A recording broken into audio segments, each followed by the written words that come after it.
اپنے گھروں میں تھوڑا حوصلہ قناعت لائیں۔ حضرت عائشہ صدیقہ رضی اللہ تعالیٰ عنہ فرماتی ہیں ایسا نہیں تھا کہ ہمارے گھر کے اندر مال نہیں آتا تھا، اللہ کے فضل سے بڑا کچھ آتا تھا، لیکن فرماتی ہیں ہم اثار کر دیا کرتے تھے۔ حضور کا مزاج اثار کر دینے کا ہے۔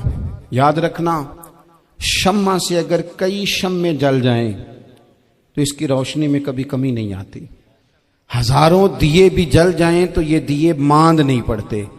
مہنگائی بڑی زور کی ہو گئی، غریب آدمی کی آزمائش بڑھ گئی۔ ہمیشہ مہنگائی سے غریب لوگ متاثر ہوتے ہیں۔ امیروں کی تو چیزیں مہنگی ہو جاتی ہیں، وہ تو سنگل انہوں نے جمع کی ہوتی ہیں، مہنگی ہوتی ہیں تو ڈبل میں بیچتے ہیں۔ غریب پستا ہے، لیکن دکھ کی بات یہ ہے کہ ہم ایک دوسرے کا ساتھ نہیں دیتے۔ مقروض ذہنی اذیت کا شکار ہے۔ 3 دن ہے نا عید کے، تو ایک جوڑے سے بھی گزارے جا سکتے ہیں، ایک سے بھی۔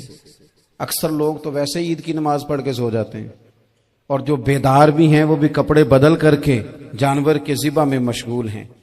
ہم نے اس عید پہ کوشش کرنی ہے کہ ہماری گلی میں، ہمارے محلے میں، ہمارے دائیں بائیں تھوڑا سفر کریں، بچوں کو دیکھیں، سرکاری سکول سے نکلتے بچوں کو دیکھیں، مساجد مدارس سے نکلتے بچوں کو دیکھیں۔ ہم نہ ایک ایک دو دو کا ساتھ دیں۔ یہ جتنی سیاسی جماعتیں کام کر رہی ہیں، جن کی حکومت تھی، جن کی ہے، پتہ نہیں کل کس کی آئے گی، میں تو ذاتی طور پر ان سے پورا مایوس ہوں۔ مجھے تو نہیں لگتا کہ جتنے لوگ آج تک حکومت کر چکے ہیں، بار بار آتے ہیں یا پچھلی حکومت گئی ہے، ان کے پاس کوئی پلان ہی نہیں ہے۔ یہ تو بیچارے ایک دوسرے کی ٹانگیں کھینچنے کے علاوہ نہ کچھ کر سکے ہیں، نہ امید ہے کچھ کریں گے۔ لیکن غریب کی تکلیف بڑھ گئی ہے۔ میرے پاس 20 لوگ آتے ہیں، آتے تو وہ دعا کا کہنے ہیں، آتے تو صرف یہ بتانے ہیں کہ اس مشکل میں ہوں، دعا کرنا۔ لیکن دوستو، لوگوں کی باتیں سن کے بڑی تکلیف ہوتی ہے۔ ہم کیا کسی کی مدد کر سکتے ہیں؟ ہمارے لیے تو مدارس چلانے مشکل ہیں، لیکن لوگ اذیت کا شکار ہیں۔ ذہنی کرب کے نیچے لوگ آ گئے، اتنی بڑی اذیتیں کھڑی کر دی گئی ہیں۔ تھوڑا تھوڑا دیکھو، 2 کا کھانا 3 بھی تو کھا ہی سکتے ہیں نا، 3 کا کھانا 4 بھی تو کھا ہی سکتے ہیں نا۔ میرے محبوب نے ہمیں یہ نہیں کہا تھا زیادہ گوشت پکانا، بلکہ رسول پاک نے تو رنگ ہی بڑا سادہ دیا ہے۔ کریم نے فرمایا عائشہ شوربہ ذرا زیادہ کر لو، پڑوسیوں کو بھی سالن دے دیں گے، تھوڑا شوربہ زیادہ کر لو، اسی کو بڑھا لو، تھوڑا شوربہ بڑھا لیں، تھوڑا تھوڑا ایک دوسرے کی مدد کریں، دست شفقت رکھیں۔ گلیوں میں سنسان لوگ، اب تو لوگ ایک دوسرے سے دکھ بھی نہیں کہتے، وہ کہتے ہیں دینا کسی نے ہے کچھ نہیں، اور تماشا الگ سے بن جائے گا۔ دوستو، ہم نے خود ایک دوسرے کا ہاتھ بٹانا ہے۔ جو لوگ صاحب ثروت ہیں، دیکھو ایک ہی باپ کی اولاد ہوتی ہے، ایک کو اللہ بڑا نواز دیتا ہے، 2-3 کمزور رہ جاتے ہیں، اس کو چاہیے وہ دوسروں پہ دست شفقت رکھے۔ ایک گلی میں سارے لوگ ایک ہی قبیلے کے، ایک ہی علاقے کے، ایک آگے نکل گیا ہے، اسے چاہیے وہ دوسروں کا خیال کرے۔ عزیز بھائیوں، ہم نے اس کمر توڑ مہنگائی کے دور میں ان اللہ وملائکتہ یصلون علی النبی یا ایھا الذین آمنوا صلوا علیہ وسلموا تسلیما۔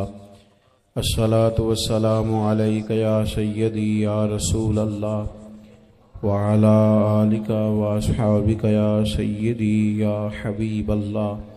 الصلاۃ والسلام علیک یا سیدی یا نبی اللہ وعلی آلک واصحابک یا سیدی یا رحمۃ للعالمین۔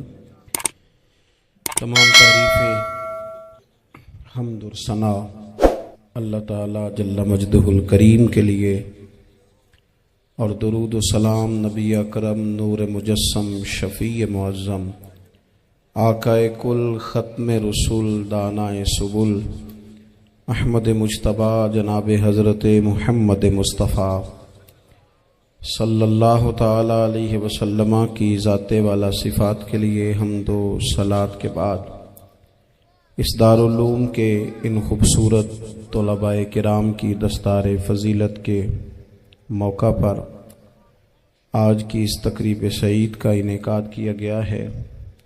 اللہ تعالیٰ کوشش کرنے والوں کی کاوش کو اپنی بارگاہ میں قبولیت کا شرف عطا کرے۔ ہم سب کو اللہ تعالیٰ دین کے کاموں میں اخلاص کی توفیق عطا فرمائے، اس محفل پاک کو عقائد کی پختگی، اعمال کی درستگی اور ہمارے گناہوں کی معافی کا سبب بنائے۔ آپ لوگ تشریف رکھیں جی، بیٹھ جاؤ بیٹا، سب بیٹھ جائیں، تھک جائیں گے آپ بلا وجہ، تشریف آسانی سے بیٹھ۔ نہیں، تقریر تو میں کر رہا ہوں، یہ کسی اور نے کیسے شروع کر دی؟ اس وقت میرا ٹائم ہے جی تقریر کا، اور کوئی نہیں کرے گا، خاموشی سے بیٹھے، اللہ آپ کو جزائے خیر دے۔ آپ لوگ اگر بیٹھ جائیں گے تو اچھا رہے گا، پچھلوں کو بھی آسانی ہو جائے گی۔ پیچھے آپ کے لوگ تکلیف میں ہیں، نہیں پیچھے دیکھنے کو نہیں کہا، بیٹھنے کو کہا، اگر آسانی سے بیٹھ سکیں اللہ آپ کو جزائے خیر عطا فرمائے۔ کسی اور جگہ پہ اہتمام ہو جاتا زیادہ اچھا تھا، کچھ تھوڑی سی دشواری احباب کو ہوئی، لیکن کئی دفعہ دور سے بندہ چل کے آئے تو اسے نماز کا زیادہ ثواب ہوتا ہے۔ تو آپ تھوڑا سا، ہمارا گفتگو کا وقت ہے، لمبا نہیں، آپ اگر اطمینان سے بیٹھ جائیں گے تو دو چار باتیں اپنی بساط کے مطابق عرض کرنے کی کوشش کروں گا، اللہ توفیق عطا فرمائے۔ سب سے پہلی بات تو یہ ہے کہ یہ دستار فضیلت ہے طلباء کا۔ علم کا لغوی معنی جاننے کے ہوتے ہیں۔ علم حاصل کیا جاتا ہے کسی چیز کی معرفت کو حاصل کرنے کے لیے۔ جب ہم کوئی علم حاصل کرتے ہیں تو ہم یہ چاہتے ہیں کہ ہمیں اس چیز کے نفع اور نقصان کا پتہ چل جائے، اور جب ہم دینی علم حاصل کرتے ہیں تو اس کا مقصد یہ ہوتا ہے کہ ہمیں رذائل اور خسائل ان دونوں کی خبر ہو جائے، خیر کیا ہے شر کیا ہے اس میں تمیز کا ملکہ ہمیں نصیب ہو جائے، اچھائی اور برائی کھل کر ہمارے سامنے واضح ہو جائے۔ یہ مقصود ہوتا ہے علم سے۔ علم سے، تعلیم سے مقصد زیادہ باتیں کرنا نہیں ہوتا۔ ایک آدمی بہت زیادہ باتیں کرتا ہے تو شاید بڑا عالم ہے، ایک شخص بہت زیادہ گفتگو کرتا ہے تو اس کے پاس معلومات زیادہ، ایسا نہیں، بلکہ حضرت عبداللہ ابن مسعود رضی اللہ تعالیٰ عنہ سے جب کسی نے پوچھا تھا کہ بڑا عالم کون ہوتا ہے، تو آپ فرمانے لگے جو رب سے زیادہ ڈرے وہ بڑا عالم ہے۔ اور دلیل انہوں نے یہ دی کہ اللہ کریم نے قرآن مجید میں فرمایا ہے کہ انما یخشی اللہ من عبادہ العلماء، اللہ کے بندوں میں سے جو عالم ہیں وہ رب سے ڈرتے ہیں۔ تو دینی تعلیم، اس کی معلومات حاصل کرنے کی کوشش کریں، صحیح کریں۔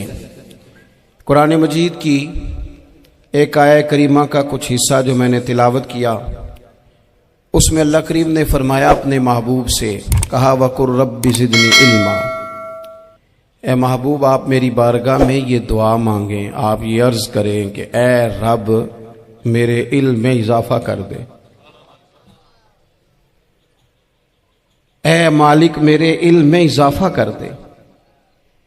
بہت ساری چیزیں ایسی ہوتی ہیں جن کی زیادتی ٹھیک نہیں ہوتی، وہ زیادہ ہو جائیں تو نقصان کرتی ہیں، لیکن علم ایک ایسی چیز ہے کہ جس کے بارے میں رب کریم نے کہا کہ محبوب آپ دعا مانگیں کہ آپ کو زیادہ علم دیا جائے۔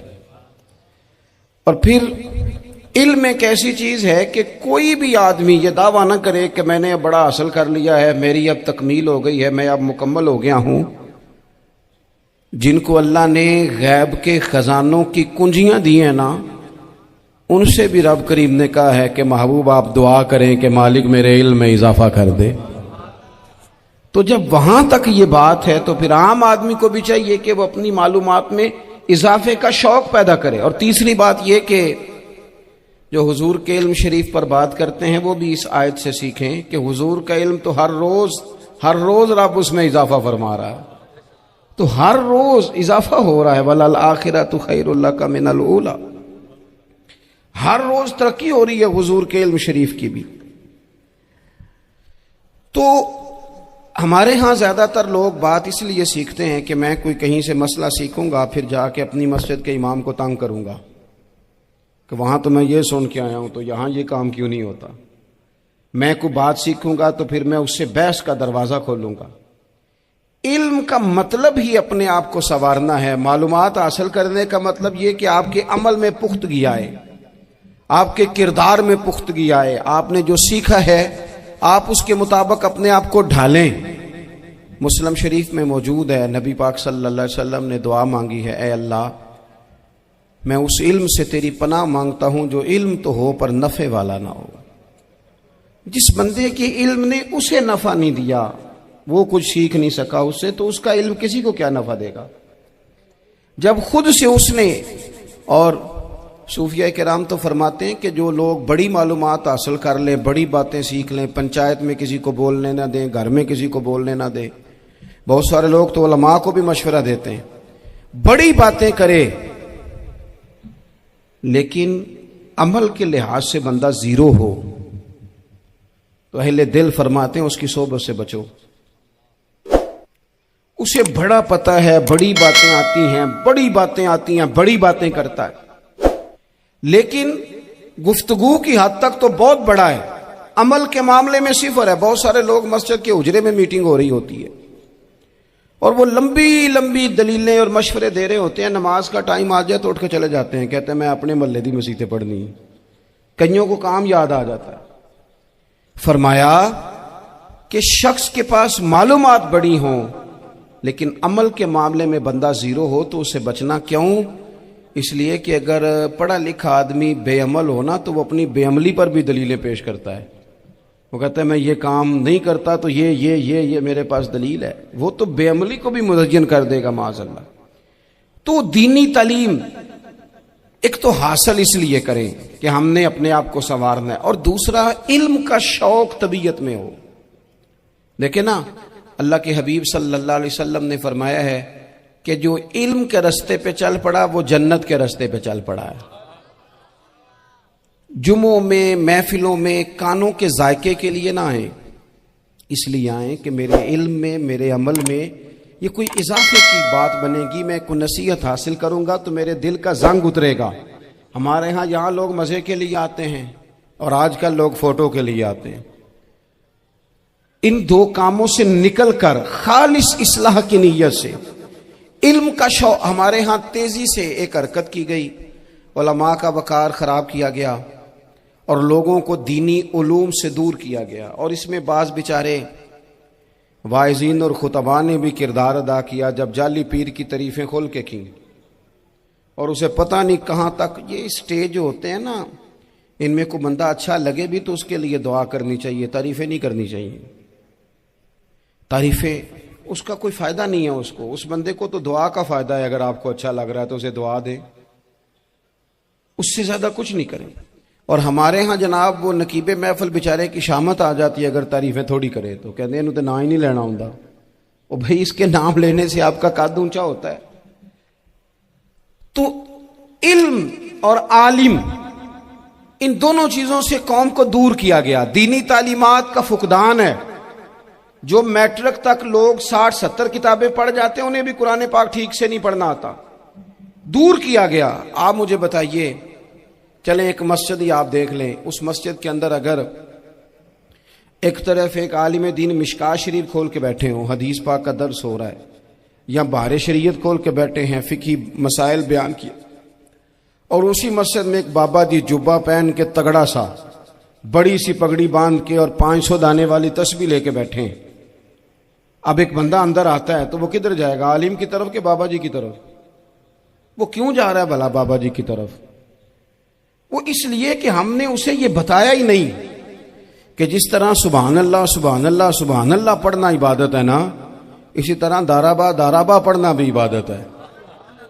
اسے ہم نے بتایا نہیں کہ جب تک علم کے رستے میں رہنا بھی عبادت ہے، جب تک اسے یہ سمجھ نہیں نہ آئے گی کہ جس طرح وظائف کی کتاب پڑھنا عبادت ہے اسی طرح مشکات شریف پڑھنا بھی عبادت ہے، حدیث بخاری کا درس لینا بھی عبادت ہے، مسلم شریف کی احادیث پر اپنے اساتذہ سے بیٹھ کر دروس پانا بھی عبادت۔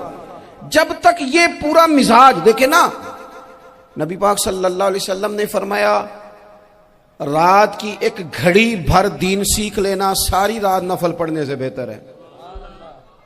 اب ہمیں سمجھنا چاہیے کہ کتاب پڑھ کے بھی بندہ رب رسول تک پہنچ سکتا ہے، کتاب و سنت رستہ آسان کرتے ہیں، لیکن ہمارے ہاں کیا مزاج دیا گیا ہے؟ بابا جی کے پاس چلو، ضرور جائیں بابا جی اگر نیک ہیں تو منع کوئی نہیں کر رہا، لیکن جو سوچ ہمیں حضور نے دی ہے ہم نے اسی کی سوچ کے مطابق اپنے معاملات کو ترتیب دینا ہے نا۔ اب ایک بات میں نے آپ سے پوچھی اور آپ نے کہا قوم ساری بابا جی کی طرف جائے گی۔ حدیث پاک کس طرح ہے؟ اللہ کے محبوب مسجد شریف میں تشریف لائے، دونوں جانب لوگوں کے حلقے بنے ہوئے ہیں، لوگ بیٹھے ہوئے ہیں، ایک حلقے میں لوگ اللہ کی یاد کر رہے ہیں، ذکر ہو رہا ہے، ایک حلقے میں بیٹھ کے ایک عالم کتاب و سنت کا درس دے رہے ہیں، ایک صحابی اور باقی سن رہے ہیں۔ خاص توجہ کریں نوجوان میری بات پر، رسول کریم صلی اللہ علیہ وسلم دونوں کے بیچ کھڑے ہو گئے اور کریم نے فرمایا دونوں محفلیں خیر کی ہیں، دونوں ہی حلقے خیر کے ہیں۔ اور پھر حضور فرمانے لگے مجھے چونکہ رب نے استاد بنا کے بھیجا ہے، میں چونکہ معلم بن کے آیا ہوں، یتلو علیکم آیاتنا ویزکیکم، میں چونکہ کتاب و سنت کی تعلیم کے لیے آیا ہوں۔ یہ لفظ کہتے کہتے حضور اس جماعت میں بیٹھ گئے جو دین پڑھ اور پڑھا رہی تھی۔ حضور وہاں بیٹھے جہاں بات دین کی ہو رہی، جہاں لوگوں کو اللہ رسول کی بات بتائی جا رہی۔ تو جمعے میں وقت پہ آئیں، اپنی دینی معلومات مضبوط کریں اور اپنے لیے مضبوط کریں۔ میں آپ کو بڑے درد سے یہ بات عرض کرتا ہوں، اگر دن میں 100 لوگ مسئلہ پوچھتے ہیں نا شریعت کا، تو ان میں 95 لوگ وہ ہوتے ہیں جو طلاق کا مسئلہ پوچھتے ہیں۔ والد صاحب نے، بیٹی کے والد صاحب نے 2 مہینے پہلے آرڈر دیا ہوتا ہے فرنیچر کا، بیٹے کی شادی ہو تو مہینہ پہلے شیروانی والے کو بھی کہنا پڑتا ہے، گاڑیاں بک کرانی پڑتی ہیں، میرج ہال بک، یہ سارے لوازمات ہم کرتے ہیں، سارا کچھ کیا۔ گاڑی سے گھر بسنا ہے، میرج ہال سے بسنا ہے، فرنیچر سے بسنا ہے، ہم نے سارا کچھ ان کو بتایا، لیکن کاش 2 گھنٹے بچی کسی معلمہ کے پاس جاتی، بچہ کسی استاد کے پاس جاتا، نکاح طلاق کے مسئلے بھی سیکھتے۔ میں دعوے سے کہتا ہوں اگر ہمیں پتہ چل جائے کہ 3 طلاقیں اکٹھی نہیں دینی چاہیے، کیونکہ دے دیں تو ہو جاتی ہیں، اگر ہمیں سمجھ آ جائے کہ نہیں دینی چاہیے، یہ مسئلہ بیان ہو، اور یہ والے مسئلے ہم محفلوں میں بھی نہیں بیان کر سکتے، اس لیے کہ لوگ کہیں گے مسئلہ تو وہ بیان کریں گے، اس پہ نعرے لگیں گے، آپ قوم کو یہ کیا بتا رہے ہیں، یہ تو چھوٹا عالم بتاتا ہے معاذ اللہ اس طرح کی باتیں، تو بڑی بڑی کو نقطے کی بات بتائیں۔ وہ اس طرح ہمارے ہاں وہ 1 گھنٹہ پہلے نہیں کہتے تگڑے ہو جو میں جملہ دینے لگا، وہ پتہ نہیں جملہ آ رہا ہے کہ ایٹم بم آ رہا ہے، تیار ہو جاؤ، جو میرا جملہ ضائع نہ کرنا، ادھر بھاگ کے چلا گیا ادھر بھاگ کے آ جاؤ، اللہ جانے وہ جس طرح کبھی لگتا ہے نا پٹاری سے اللہ جانے کیا نکلے گا، میں جملہ دینے لگا ہوں۔ تو میں کہتا ہوں تو آرام سے بیٹھ کے بھی جملہ دے دے، تیرے جملے سے کیا نکلے گا، اور تو جملہ نہ دے ہمیں کوئی آیت دے، تو جملہ چھوڑ ہمیں کوئی حدیث پاک سنا۔ یعنی ہر نقیب، ہر خطیب، ہر نعت خواہ اٹھ کے کہتا ہے سارا قرآن ہی حضور کی تعریف ہے۔ اور بھئی اگر سارا قرآن حضور کی تعریف ہے تو چند آیتیں پڑھ دے پھر تو بھی، تو نے پڑھی تو ایک بھی نہیں اور تو کہتا جا رہا ہے سارا قرآن ہی حضور کی تعریف ہے۔ یہ والی تعریف بھی تو سنانا قوم کو، جو یہ بچے ان کے استاد انہیں سکھا رہے ہیں اور یہ سیکھ رہے ہیں، اس طرف بھی تو سفر کریں۔ تو میرے عزیز اگر لوگوں کو مسائل کا پتہ چلے تو سینکڑوں گھر بچ جائیں تباہ ہونے سے، بڑے بڑے گھر بچ جائیں، لیکن مسائل نہیں آتے۔ میرے پاس مسئلہ پوچھنے کے لیے کچھ لوگ آ گئے تو 4-5 سال کا بچہ بھی تھا جس کے والد نے غصے میں اپنی بیوی کو 3 طلاقیں دی تھی، وہ چھوٹا سا بچہ، کپڑے بھی پھٹے پرانے، اور حالت بتا رہی تھی کہ غریبی ہے۔ تو جب میں نے مسئلہ بتایا کہ 3 طلاقیں ہو گئی ہیں تو واپس جانے لگے، تو بچہ مجھ سے کہتا ہے دیہاتی آدمی تو کہنے لگا مولوی صاحب میری اماں تے نانی کہنی اسن پوچھ کے آئی آپ کہ ہن اسی لہدا لہدا ہی رہنا ہے۔ تو اس بچے کی نونہال کی وہ کیفیت دیکھی تو میں رو پڑا۔ میں نے کہا یار یہ بچہ بیچارہ ماں باپ کے ہوتے ہوئے یہ یتیموں جیسی زندگی گزارے گا کیونکہ باپ نے طلاق دے دی۔ کس طرح مسائل نہیں بتائے لوگوں کو، تعلیم سے آگاہی نہیں کیا۔ اور اس میں بہت بڑا ظلم ہے ان لوگوں کا بھی جو جنازے پہ کھڑے ہو کے تو کہہ دیتے ہیں، میری طرح کے لوگ اچھے علماء کی بات نہیں کرتا، وہ کہہ دیتے ہیں دیکھو جن لوگوں کو جنازہ نہیں آتا، بھئی آپ نے کس دن عشاء کے بعد کلاس لگائی تھی جنازہ سکھانے کی؟ یہ تو آپ نے کہہ دیا لوگوں کو قرآن جی ٹھیک نہیں آتا، تو یہاں تو بیچاری بیبیاں جن کو صحیح پڑھنا نہیں آتا وہ مشن بنا لیتی ہیں کہ میں نے اتنے 100 کو قرآن پاک پڑھانا ہے، بیوہ ہو گئی ہوں، طلاق یافتہ ہو گئی ہوں، ساری زندگی قرآن پڑھاؤں گی۔ ہم کیوں یہ مشن نہیں بناتے؟ کیوں اس طرف سفر نہیں کرتے؟ ایک تو دینی معلومات میں، دینی علوم میں اپنے آپ کو لگائیں اور ذوق پیدا کریں کہ جو چیزیں مجھے نہیں آتی میں نے وہ سیکھنی ہے، جو معاملات مجھے نہیں آتے میں نے ان کی طرف سفر کرنا ہے۔ ایک تو اپنا یہ مزاج بنائیں، اور جب آپ دینی علوم سیکھتے ہیں تو پتہ ہے کون سا منظر قائم ہوتا ہے؟ منظر وہ بنتا ہے کہ حضرت ابو ہریرہ بھی دین سیکھا کرتے تھے، حضرت عبداللہ ابن عمر بھی اصحاب صفہ میں رہا کرتے تھے، حضرت انس بن مالک بھی رہا کرتے تھے، اور ایسا منظر بنتا ہے کہ حضرت سیدہ خدیجہ الکبریٰ رضی اللہ تعالیٰ عنہ فرماتی ہیں سیدہ فاطمہ حضور کی گود میں بیٹھی ہوتی تھی اور نبی پاک سے باتیں پوچھتی تھی اور حضور انہیں بتا رہے ہوتے تھے۔ سیدہ عائشہ حضور سے دین کی باتیں پوچھتی۔ چوتھا حصہ ہماری فقہ کے اصول حضرت فاطمہ کی، حضرت عائشہ صدیقہ کی مرویات پر مبنی ہیں۔ اگر ہماری بچیاں چھوڑ دیں ڈائجسٹ پڑھنا، چھوڑ دیں ادھر ادھر کی مووی دیکھنا اور وہ کتاب و سنت پر آ جائیں تو بہت سارے مسائل ایسے ہیں جو الجھنے سے پہلے ہی سلجھے ہوئے ہوں۔ دینی تعلیم کا مزاج اور ذوق۔ اور دوسری آیت کریمہ میں نے تلاوت کی، اللہ کریم نے قرآن مجید میں فرمایا یا ایھا الذین آمنوا قوا انفسکم واہلیکم نارا، اے ایمان والو خود بھی دوزخ کی آگ سے بچو اور اپنے گھر والوں کو بھی بچاؤ۔ او والد، وہ ماں جو بچوں کو بھوک سے بچانے کے لیے محنت کرتی ہے، ان کو مایوسی سے بہت سارے ماں باپ ایسے ہوتے ہیں جن کے پاس کپڑے لینے کے پیسے نہیں ہوتے عید پہ۔ کیوں؟ اذان شروع ہوگی جی، اذان سنیں جی۔ عزیز بھائی، جس طرح ہم اپنے بچوں کو دیکھیں، بہت سارے ماں باپ کے پاس گنجائش نہیں ہوتی، لیکن اس نیت سے کہ بچوں کے دل ٹوٹ جائیں گے، عید پہ کیسے گزارا کریں گے، مشکل سے بھی کپڑے خرید کے دیتے۔ اس طرح ہم اپنے بچوں کو بھوک سے، پیاس سے، مایوسی سے بچاتے ہیں۔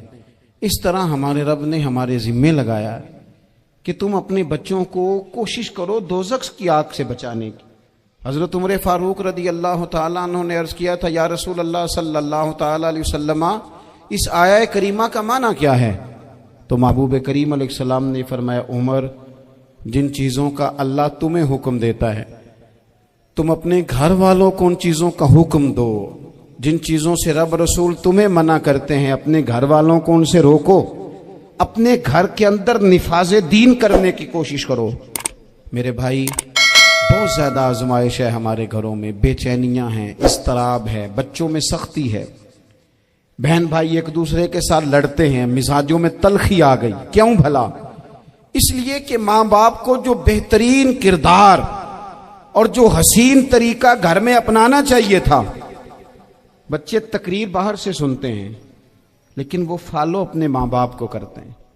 اگر ماں باپ میں حوصلہ ہو، صبر ہو، اطمینان ہو، خودداری ہو، تھوڑے پر گزارا کرنے کا مزاج ہو۔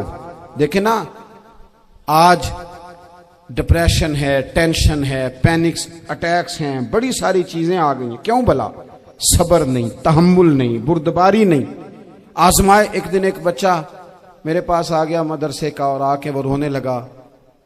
میرے گھر والے کہنے لگے کھانا چھوڑ دیں، پہلے اس کی بات سن لے۔ میں نے کہا پتر کیا ہوا؟ کسی نے مارا ہے کسی استاد نے؟ کہنے لگے نہیں حضرت، گھر فون کیا تھا تو میری اماں اور ابا کی لڑائی ہو رہی ہے۔ بچہ کانپ رہا ہے، ٹانگیں کانپ رہی ہیں۔ میں نے کہا کیا ہو کیا گیا تمہیں پتر؟ لڑائی ہو رہی ہے تو گھروں میں ہو ہی جاتی ہے۔ کہنے لگے نہیں، آپ کو پتہ نہیں، وہ بڑا سخت لڑتے ہیں۔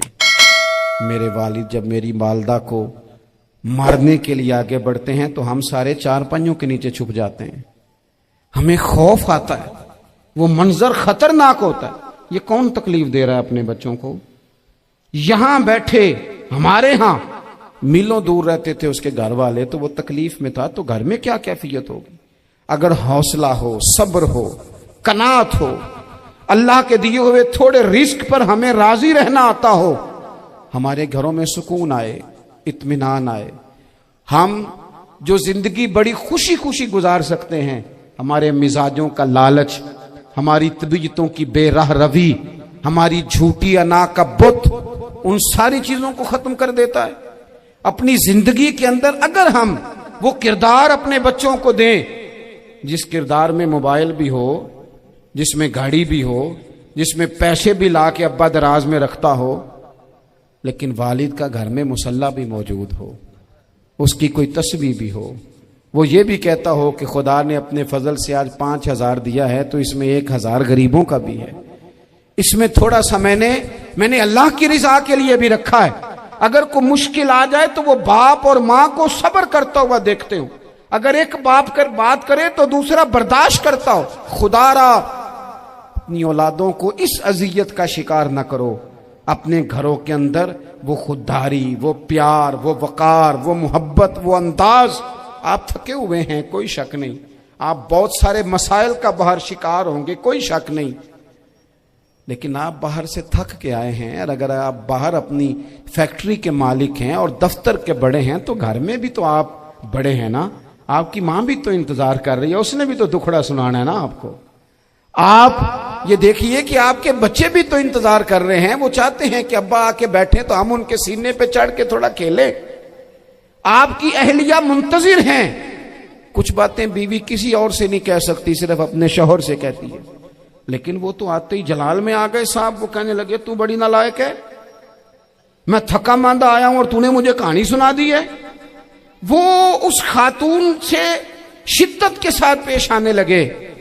میرے رسول پاک کی حیات نور کو دیکھو، حضرت ام ایمن حضور کی رضائی والدہ ہیں، ان کی بھی خدمت ہو رہی ہے، حضرت حلیمہ سعدی آ رہی ہیں تو خدمت ہو رہی ہے، حضرت عباس حضور کے چچا ہیں تو کریم فرماتے ہیں میرے چچا ہیں باپ کی جگہ پہ، حضور دوست احباب صحابہ غلاموں سب کے ساتھ پیار کر رہے ہیں، 9 ازواج مطہرات ہیں گھر کے اندر، اور کیفیت یہ ہے کہ حضور صرف ان کی ضرورتوں کا ہی خیال نہیں کرتے، خواہشات کا ہی خیال نہیں کرتے، بلکہ میرے کریم کا طریقہ یہ ہے کہ کوئی بندہ آج بول کیا رہا ہے، وہ کہاں کھڑا ہے آج، اس کے جملے کس طرح کے ہیں، اس کا لہجہ کس طرح کا ہو گیا ہے اور اسے ٹھیک کیسے کرنا ہے، محبوب اس کا خیال فرماتے، توجہ کرتے۔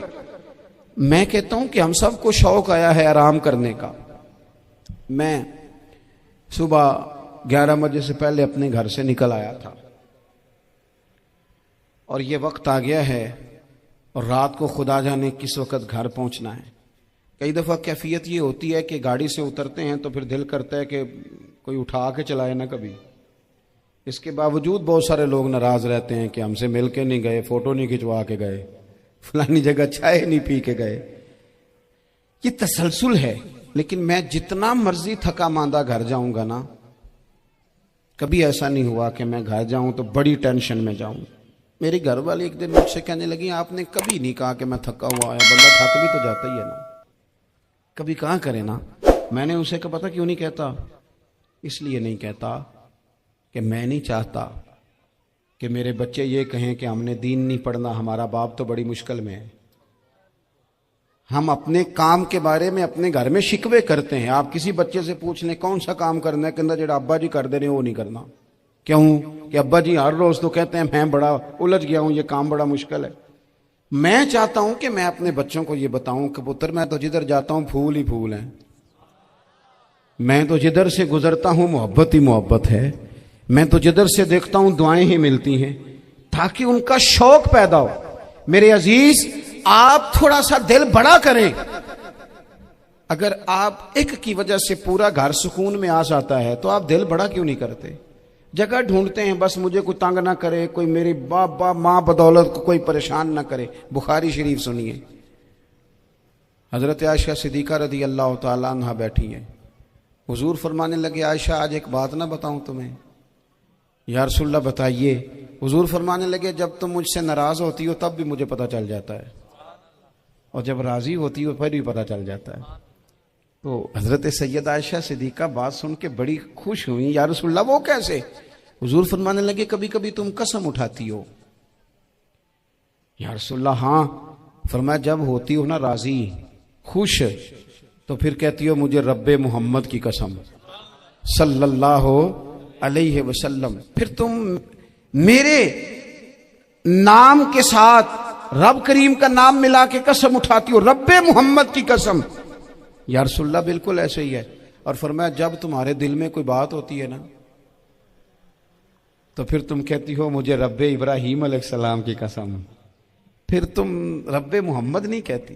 یہ بخاری مسلم میں موجود ہے. حضرت عائشہ صدیقہ نے تو بات سنی تو کھل گئی طبیعت، کہنے لگی کریم صدقے جاؤں یہاں تک خیال فرماتے ہو، کس کے جملے کہاں پہنچ گئے، یہاں تک خیال ہے. فرمایا مجھے پتہ چل جاتا ہے کہ تمہاری کیفیت کیا ہے، کہاں کھڑی ہو. او بھئی ہم تو اپنی ماں کا بھی خیال نہیں رکھتے. ہمارا باپ کہاں بیچارہ کھڑا ہے، وہ تو انتظار میں تھا کہ کوئی 10 منٹ میرے پاس بیٹھے گا. توجہ ہی نہیں، جذبات کا خیال ہی نہیں. حضرت عائشہ صدیقہ بات سن کے عرض کرنے لگی یا رسول اللہ مجھے رب محمد کی قسم ہو، میں صرف نام چھوڑتی ہوں، میرے دل میں ہر وقت مدینے والے محبوب ہی رہتے ہیں. نام ہی چھوڑتی ہوں صرف. او میرے دوست تھوڑا سا جا. اور دوسرا عرض کروں گا، دولت اگر بہت عالی چیز ہوتی نا، بہت قیمتی، تو سب سے زیادہ سیدہ عائشہ کے گھر میں ہوتی. اگر پیسوں سے ہی سوکھ آتا تو پیسے سب سے زیادہ حضرت فاطمہ الزہرا کے کاشانہ نور میں ہوتے. او میرے بھائیوں، سونا وقت محبتوں سے گزارا جا سکتا ہے. او بھائی، میں نے تو اپنے گھر میں یہ دیکھا کہ میرے والد صاحب گرمی آتی تو فرماتے او لو بھائی تانوں پرواہ نہیں، میں تواڈے پڑھولے چ دانے پا دیتے نے تے تواڈی ماں نے مرتبہ نے اچار پا دیتا ہے، لو اب تمہیں کہیں جانے کی ضرورت نہیں پڑے گی. اس پہ بھی وقت بڑا اچھا گزرتا تھا، اس پہ بھی ٹائم بڑا اچھا. 6 کھانے کھا کے بچے نخرے کر رہے ہیں. میں نے اپنے والد صاحب سے ایک دن کہا، میں کہ ابا جی تانوں پسند کی ہے؟ فرمان لگے پتر جے تے لگی ہوئے بھوک پھر تے ہر شے، اور اگر بھوک نہ ہو تو پھر نخرے ہی نخرے ہیں، پھر کیا پسند ہونا ہے. طبیعت نہیں. اپنے گھروں میں اپنے دوستوں میں اطمینان پیدا کریں، اضطراب سے باہر آئیں. اور ایک بات اور عرض کرنی ہے، یاد رکھنا تقریر باہر چلتی ہے، گھر میں نہیں چلتی. گھر میں عمل چلتا ہے. گھر جا کے آپ لیکچر دینا نماز پڑھا کرو، نماز پڑھا کرو، نماز پڑھا کرو، نماز پڑھا کرو، تو کوئی نہیں پڑھتے گھر والے. آپ گھر میں نماز خود شروع کر دیں. نبی پاک صلی اللہ علیہ وسلم نے فرمایا گھروں کو قبرستان نہ بناؤ، کچھ نفلی نمازیں گھر میں بھی پڑھا کرو. اللہ کے پیارے رسول صلی اللہ علیہ وسلم کا گھر مسجد نبی کے بالکل ساتھ ہے، دروازہ حضور کے گھر کا مسجد میں کھلتا تھا. لیکن نبی کریم صلی اللہ علیہ وسلم کیا کرتے تھے؟ حضرت عائشہ صدیقہ فرماتی ہیں تہجد کی نماز گھر میں پڑھا کرتے. گھر میں حضور تہجد کی نماز پڑھتے. اگرچہ گھر میں دشواری تھی، کچھ عبادات کچھ نمازیں گھر کے اندر بھی انسان پڑھے. توجہ کرے. ویسے تو ہم ایک اذان سن چکے ہیں، لیکن یہ کوئی زیادہ ہی قریب ہے، اسے بھی سن ہی لیا جائے. اچھا جی سن لیں جی، اذان سن لیں. ویسے ایک ہی اذان سننا ضروری ہوتا ہے جب زیادہ ہو رہی ہوں. میں بھی بس بات سمیٹنے ہی لگا تھا، اذان کو مکمل ہو لینے.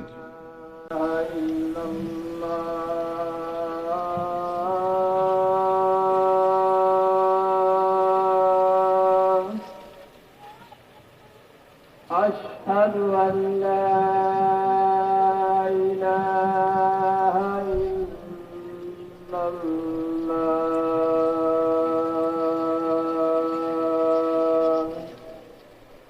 أشهد أن محمدا رسول الله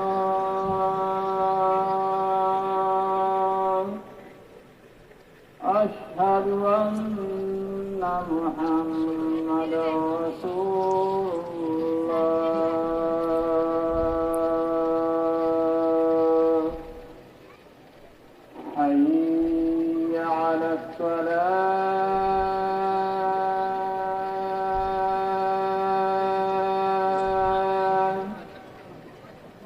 حي على الصلاة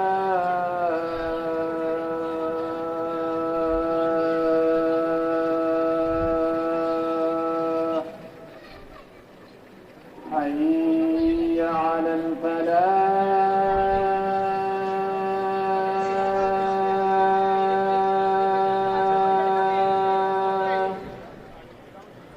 حي على الفلاح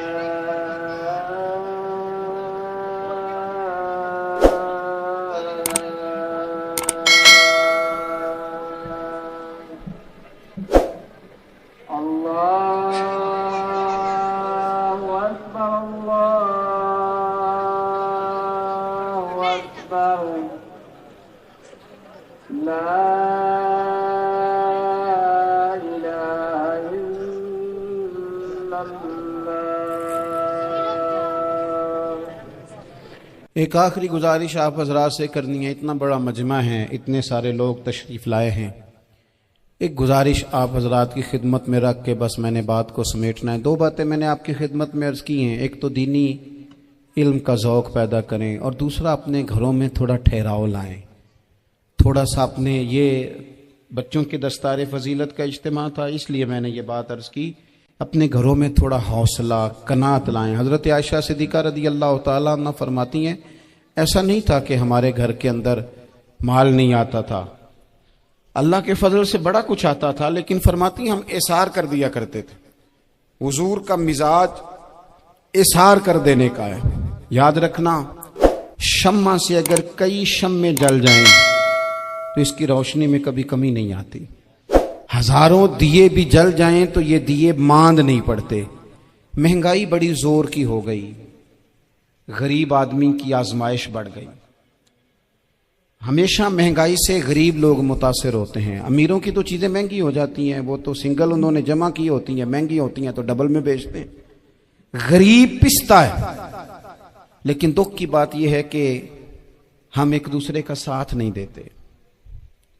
مقروض ذہنی اذیت کا شکار ہے. 3 دن ہے نا عید کے, تو ایک جوڑے سے بھی گزارے جا سکتے ہیں, ایک سے بھی. اکثر لوگ تو ویسے ہی عید کی نماز پڑھ کے سو جاتے ہیں, اور جو بیدار بھی ہیں وہ بھی کپڑے بدل کر کے جانور کے ذبح میں مشغول ہیں. ہم نے اس عید پہ کوشش کرنی ہے کہ ہماری گلی میں, ہمارے محلے میں, ہمارے دائیں بائیں تھوڑا سفر کریں, بچوں کو دیکھیں, سرکاری سکول سے نکلتے بچوں کو دیکھیں, مساجد مدارس سے نکلتے بچوں کو دیکھیں. ہم نہ ایک ایک دو دو کا ساتھ دیں. یہ جتنی سیاسی جماعتیں کام کر رہی ہیں, جن کی حکومت تھی, جن کی ہے, پتہ نہیں کل کس کی آئے گی. میں تو ذاتی طور پر ان سے پورا مایوس ہوں.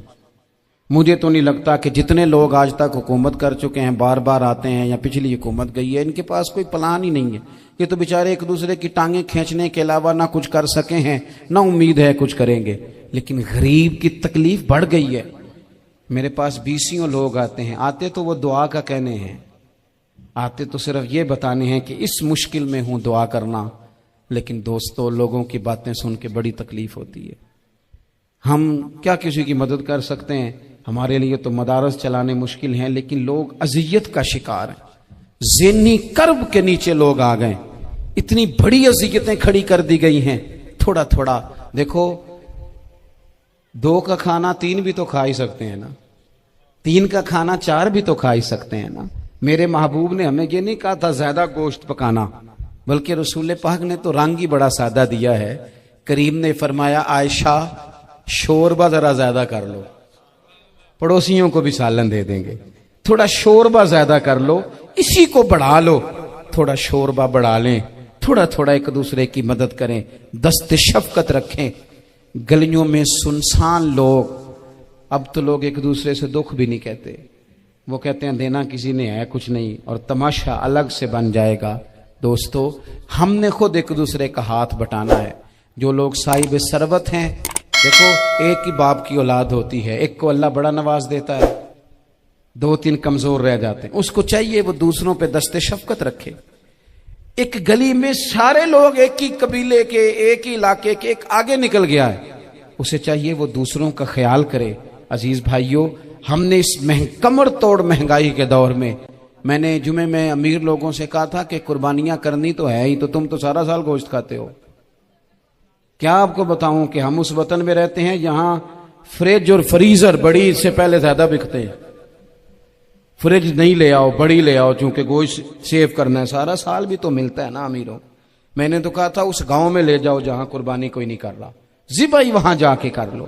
تھوڑی سی گنجائش بنائیں اپنے دلوں میں. یہ ضروری نہیں کہ سامنے والا آپ کا شکریہ بھی ادا کرے.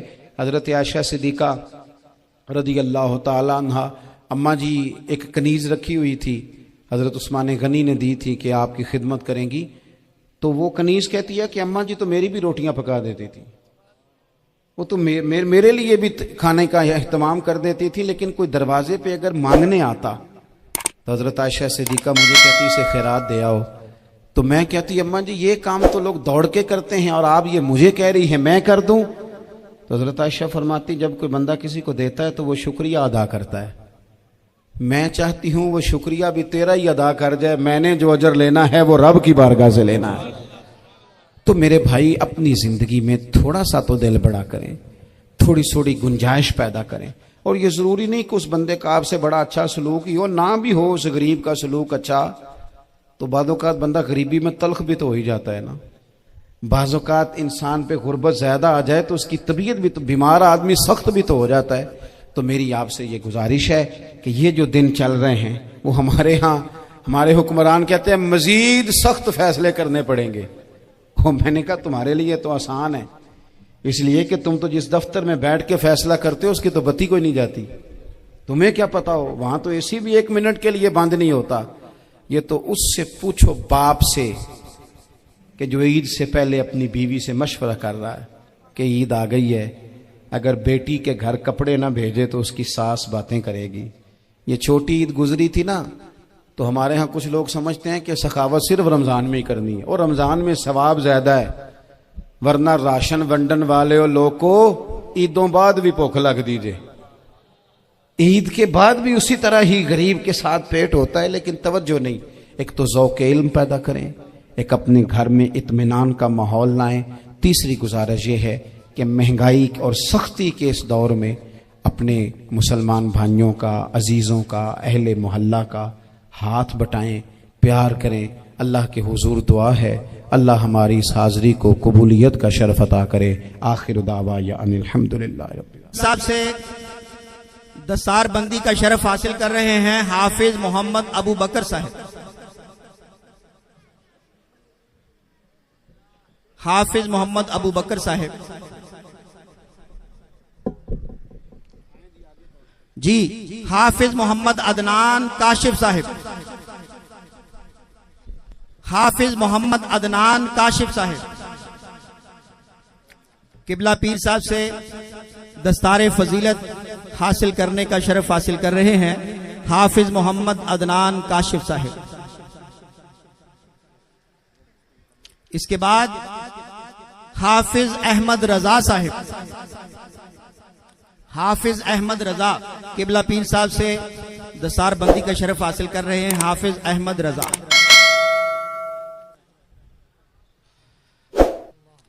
نعرہ تکبیر، نعرہ رسالت، نعرہ حیدری۔ اور اس کے بعد سٹیج پہ آتے ہیں حافظ محمد محتشم۔ حافظ محمد محتشم صاحب قبلہ پیر صاحب سے دستار بندی کا شرف حاصل کریں گے حافظ محمد محتشم صاحب۔ عزیزان گرامی، ان بچوں کے والدین بڑے خوش نصیب ہیں، وقت بہت کم ہے، انشاءاللہ جو بیان ہے وہ تو ہم پیر صاحب کی زبان مبارک سے سماعت کریں گے۔ ان بچوں کے والدین جب کل قیامت کا دن ہوگا، ان بچوں کے والدین کو اللہ رب العزت بیش قیمت لباس عطا فرمائے گا اور بیش قیمت تاج عطا فرمائے گا۔ ان بچوں کے والدین پوچھیں گے مولا یہ کس عمل کا بدلہ ہے؟ اللہ رب العزت فرمائے گا جو تمہارے بچوں نے قرآن حفظ کیا میں نے اس کے بدلے میں تمہیں یہ عزتیں عطا فرمائی ہیں۔ عزیزان گرامی،